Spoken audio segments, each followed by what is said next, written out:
Hello there. It's been a while, but it's genuinely good to be back and talking about what is easily one of my favorite games ever. And not only that, but to be able to come back and start talking about one of my favorite affiliations getting a new leader with Elsa Bloodstone. So please come join me as I talk a little bit about her and her kit as I get her painted up to go monster hunting.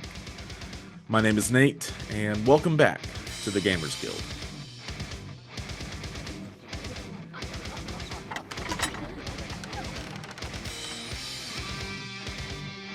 Elsa Bloodstone was trained since birth to hunt down the different monsters of the Marvel world.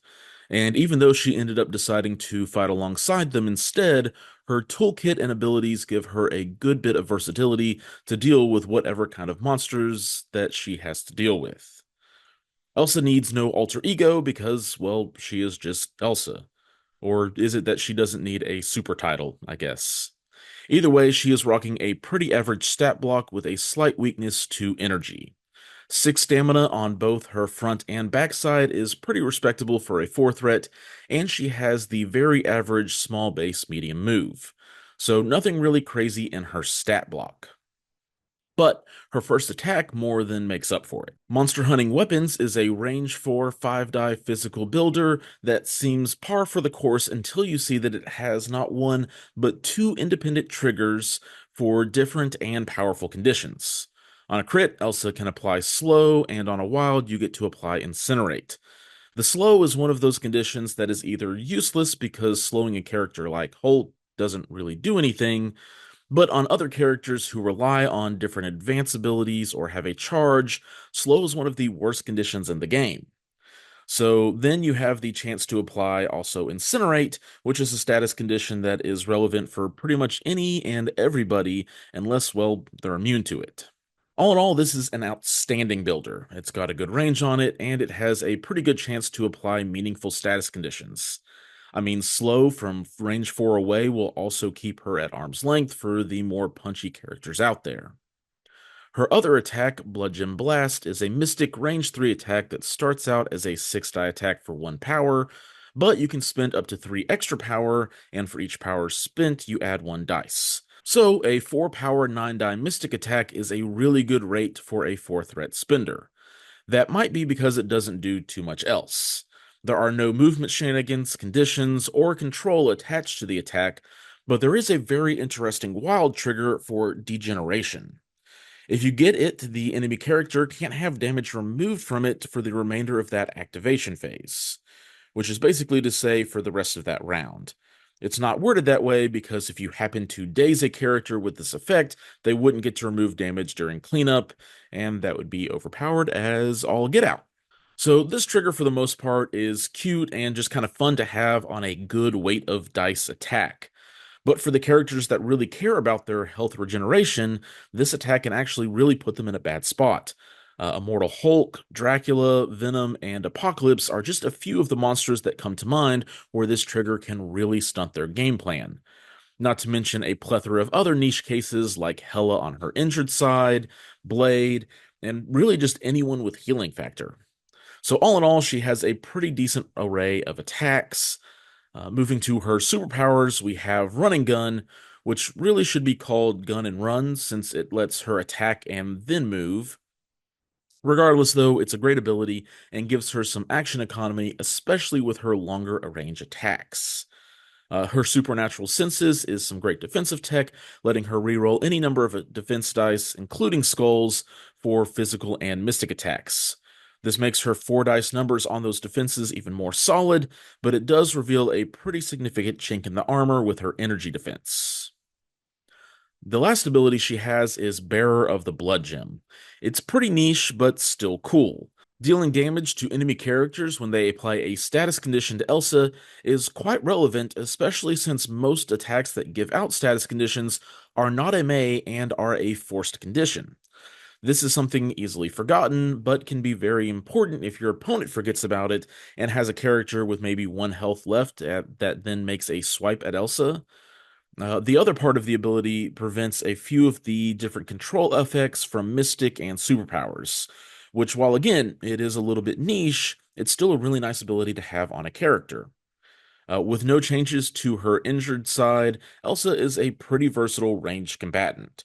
There isn't anything that just screams exciting from her card outside of the two very impactful triggers on her builder, but she just kind of has a toolkit of different abilities that are all good and nothing that feels wasted or out of place.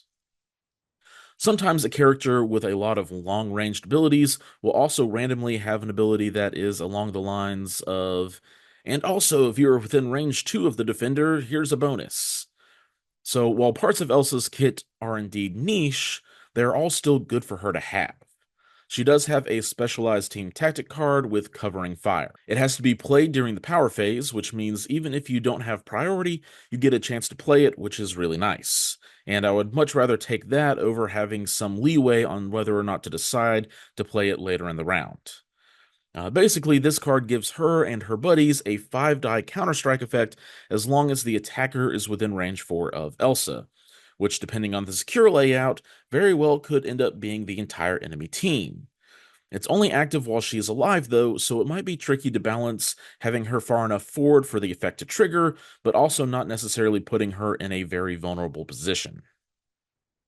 All in all, I think the card is cool and can maybe squeeze its way into your list of 10 team tactic cards, but the Midnight Suns are already pretty full on powerful cards, especially when you start to look at not just their affiliated cards like Siege of Darkness and Bats the Ghost Hound, but also cards like Heroes for Hire and Deal with the Devil and so on. All of that to say, with the E-Secure layout having disappeared from the game, I don't think this card is going to be consistently good enough to earn its spot into the 5. Before I hit the new leadership Elsa brings to the Midnight Suns, there is one more thing I want to talk about, and that is her affiliations. She is both a Defender and a Midnight Sun. She doesn't have a lot of synergy under Daredevil's leadership with the Defenders, which wants its characters to be close to the enemies they are attacking. And unfortunately, Doctor Strange's leadership is just showing its age. But there is hope. After the announcements at Adepticon, maybe there is some hope of him getting one of those facelifts that they talked about, since he is on the list of characters slated to get a reprint. Even if his leadership only gets the Green Goblin treatment of taking away the power cost, suddenly Elsa's long range attacks can become very dangerous and debilitating. So, here's keeping my fingers crossed. Until then, she is also a member of the Midnight Suns. Under Blade, a bump doesn't really do much for her, especially as she already has a form of mobility built into her kit. And while her overall kit is still solid, I don't think I would be taking her over a character like Dr. Voodoo with a larger base who gets to take more advantage out of Blade's bump. So if she is rocking it with the Midnight Suns, it will very likely be under her leadership, Legion of Monsters. This ability is, well, much like Elsa's character card. It's a toolkit that can conform to the situation at hand. When one of your characters is making an attack, you may pay 1. If you do, the attack gains one of 3 effects. It's important to note that yes, you do need to pay both for this ability and choose which effect you want to use before you roll your dice. Would it be cool to be able to see if you roll really well before? Sure. But you'll very likely not be too sad if the character you were about to give a root condition to just ends up being dazed or KO'd instead. That said, the 3 options are boom. Each other character within range 2 of the target suffers 1 damage. Though do be mindful of your allies because they are included in that each other character. Horrify, giving the target the root condition, which is probably one of my favorite conditions as a fan of the 4 threat Loki, and as a general rule, just puts out a damper on your opponent's day. And then finally, we have the Silver Bullet, which prevents damage from the attack being reduced or prevented by superpowers or team tactic cards.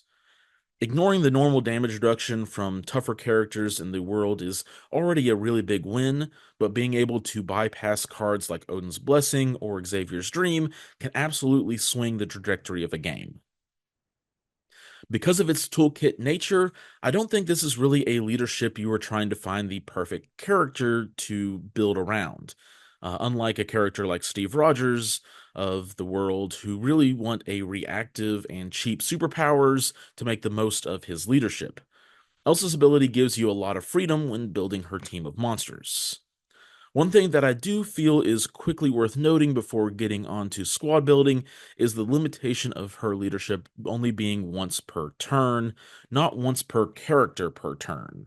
So you can't pop off Siege of Darkness and get 4 boom triggers out of nowhere to get damage just bouncing around like that.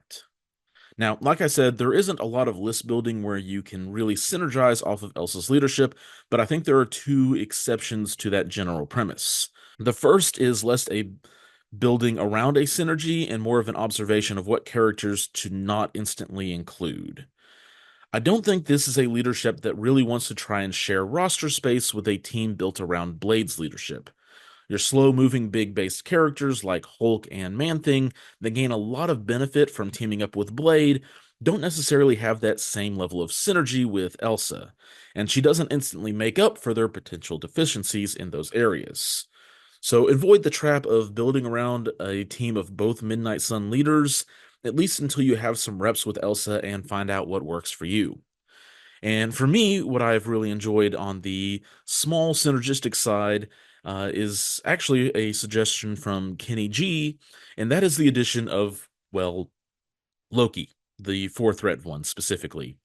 His namesake innate ability, God of Mischief, that makes all superpowers cost 1 more as long as they're within range 4 of Loki, stacks with the root condition that is typically pretty difficult to hand out.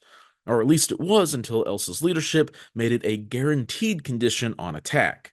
Making your opponent's superpowers cost 2 more can be kind of backbreaking. Now, I won't say this is a super strong team synergy, but it's a lot of fun if you enjoy making your opponents have to figure out how to deal with a difficult puzzle. So, those are my initial thoughts after getting Elsa on the table a few times. As we reach the end of this video, first of all, thank you for coming back and watching another Gamer Guild video. Some time away from making videos was definitely a healthy thing for me, but I'm excited to get back to it. So genuinely, thank you for coming back and checking out what's going on here. Even if it's not the normal pace, I'm excited to just be making videos on a bi-weekly format again. I'm also excited about the new formatting and the new painting aspect to a review video, as will also hopefully keep me consistent on my painting journey. Let me know what you think of including a little bit of a painting tutorial of sorts down in the comments below, or if you have any suggestions of what you would like to see in the painting steps that didn't necessarily get shown that you would like more focus on. I want to take a moment to thank the guild sponsor Game Chefs for their continued support of the efforts that made by me in the video realm, as well as the efforts of the podcast team. If you are shopping online in the US, please consider doing so with Game Chefs. Shipping is always free, and you can use the promo code GamersGuild with no spaces for 15% off of your purchase. Along with that, I want to say thank you to the very generous people who are and continue to support us, the Gamers Guild, on Patreon. Your contributions very genuinely help keep the podcast going by helping take care of the fees and costs associated with podcasting, and I cannot thank you all enough for that continued support. If you enjoy what I or the podcast do, I encourage you to look at donating even just $1 a month as a way to help us out. It would be greatly appreciated. Thank you all for watching, and until next time, keep on gaming.